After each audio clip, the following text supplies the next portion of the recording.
ખાડી દેશોમાં ચાલી રહેલી તણાવપૂર્ણ પરિસ્થિતિના કારણે ઓઇલ અને ગેસની સપ્લાય પર અસર જોવા મળી છે, જેના પરિણામે દેશભરમાં એલપીજી ગેસ સિલિન્ડરની ઉપલબ્ધતા પર થોડા સમય માટે કસોટી સર્જાઈ હતી. એલપીજી ગેસની અછતના કારણે હોટલો અને ખાણીપીણીના વ્યવસાય પર પણ તેની સીધી અસર પડી છે. ગેસના વિકલ્પ તરીકે હાલ ઘણા વેપારીઓ અને હોટલ સંચાલકો કોલસાનો ઉપયોગ તરફ વળી રહ્યા છે, જેના કારણે બજારમાં કોલસાની માંગમાં નોંધપાત્ર વધારો થયો છે.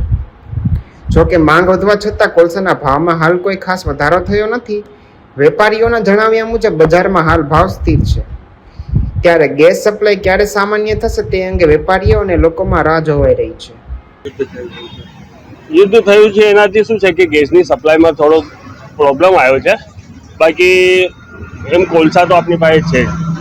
લોકો હોટલમાં લોકોને બહુ તકલીફ પડી રહી છે, એટલે લોકો દોઢ ગણું અમારે કોલસાનું વપરાશ વધી ગયું છે પહેલાં કરતાં. કારણ કે એમને ગ્રેવી બનાવવાની હોય તો એમાં એમને બહુ તકલીફ પડે છે. ભાવમાં કોલસામાં વધારો ના, ભાવમાં તો કોઈ વધારો થયો નથી. અમારો 2-3 વર્ષથી જે રનિંગ ભાવ છે એ જ ચાલે છે, એમાં 10 પૈસાનો વધારો થયો નથી. મારું નામ મોહમ્મદ ઇબ્રાહિમ કબૂતરવાલા. કેટલી ડિમાન્ડ કોલસાએ વધે એટલે પહેલા કેટલું વેચાતું હવે વેચાણ કેવું થયું? હવે પહેલા કરતાં આપણે સમજો ને 20 થી 25% વધારો થયો છે વપરાશમાં. બાકી બીજો કોઈ ભાવમાં કોઈ વધારો થયો નથી સાહેબ. આવા જ વધુ સમાચારો જોવા માટે સબસ્ક્રાઇબ કરો અમારી YouTube ચેનલને અને જોડાયેલા રહો Facebook, Instagram અને Twitter પર.